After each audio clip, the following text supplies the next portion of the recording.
I invite you to pray with me. Gracious God, may the words of my mouth and the meditations of our hearts together in this place where we are together even when we are separated, may those words be acceptable in your sight, O God, our strength and our Redeemer. Amen. Don't be foolish.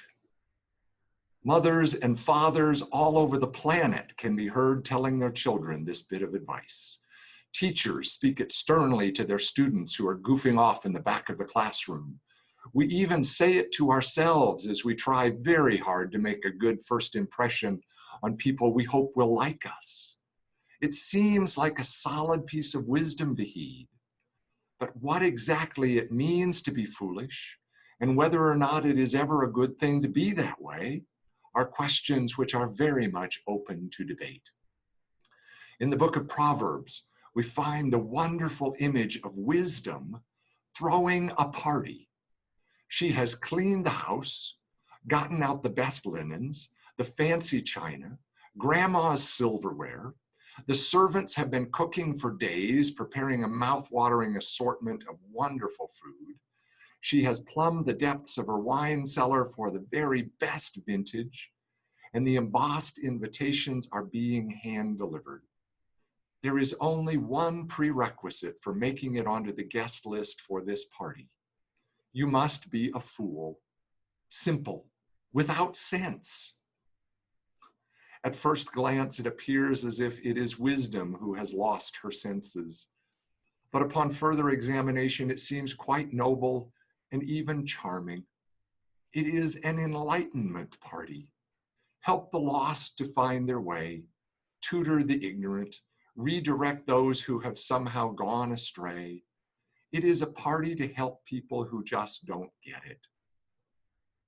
The problem, of course, is that when we are in that position, when it is us who just doesn't get it, we don't know that we don't get it. That is part of what it means to not get it. Part of what's embarrassing about watching someone who is being foolish is that they don't realize they are being foolish. So the idea of throwing a party is actually a pretty good plan. Entice us to come with the promise of having a really good time. And once we get there and start having that really good time, perhaps we will be more receptive to being more like the hostess of the party, wisdom. Maybe we will begin to realize that the only really foolish people are those who ignore the invitation to the party.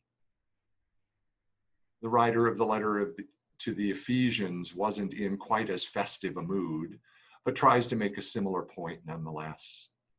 Be wise and not foolish. Stay connected to God because that is finally the source of true and genuine joy. Everything else is short-lived and ultimately unsatisfying. In the text from John's Gospel that we read last Sunday, Jesus declares that he is the bread of life. Find the party where the deliciously nourishing bread is being served, and then make sure to eat your fill. Don't be foolish, except we don't really have a choice. The only real choice we have is what kind of fool we will be. According to Proverbs, being foolish is being out of touch with the source of true wisdom. According to Ephesians, being foolish is being self-centered and self-indulgent, which is actually just another way of saying the same thing. And according to Proverbs and Ephesians both, being wise is allowing ourselves to be filled with God and allowing that divine presence to guide our lives. And there is the rub. According to the world's wisdom, voluntarily giving up control isn't just foolish, it's downright stupid. So whose kind of foolish are we going to be? Much of what we hear in the world around us would have us believe that it is wise to look out for number one and go for the gusto. If it feels good, we should definitely do it because we might not ever get another chance. And there would seem to be strong evidence to support such a position. Those who follow such a philosophy often seem to make out pretty well, at least in the short term. Life's a party and everything is going their way, at least until the chips and beer run out. On the other hand, we can choose to seek wisdom by trusting in the true life of the party. Don't get drunk with wine, but be filled with the Spirit, the writer of Ephesians says. It's more exhilarating, the bottle is never empty, and there's no hangover in the morning. I am the bread of life, Jesus says.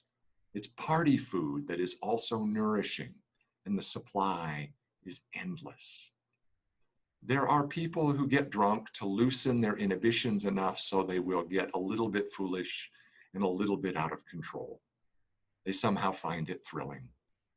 But perhaps the real thrill would be to get a whole lot foolish and completely out of control by giving ourselves over to God completely. It's definitely not safe because you just never can tell where God might lead you. But the party will be more fun because everyone will be there. You'll remember it tomorrow, and the host wants you to have the time of your life. One way or the other, we're going to end up being foolish. The only question is, what kind of fools are we going to be?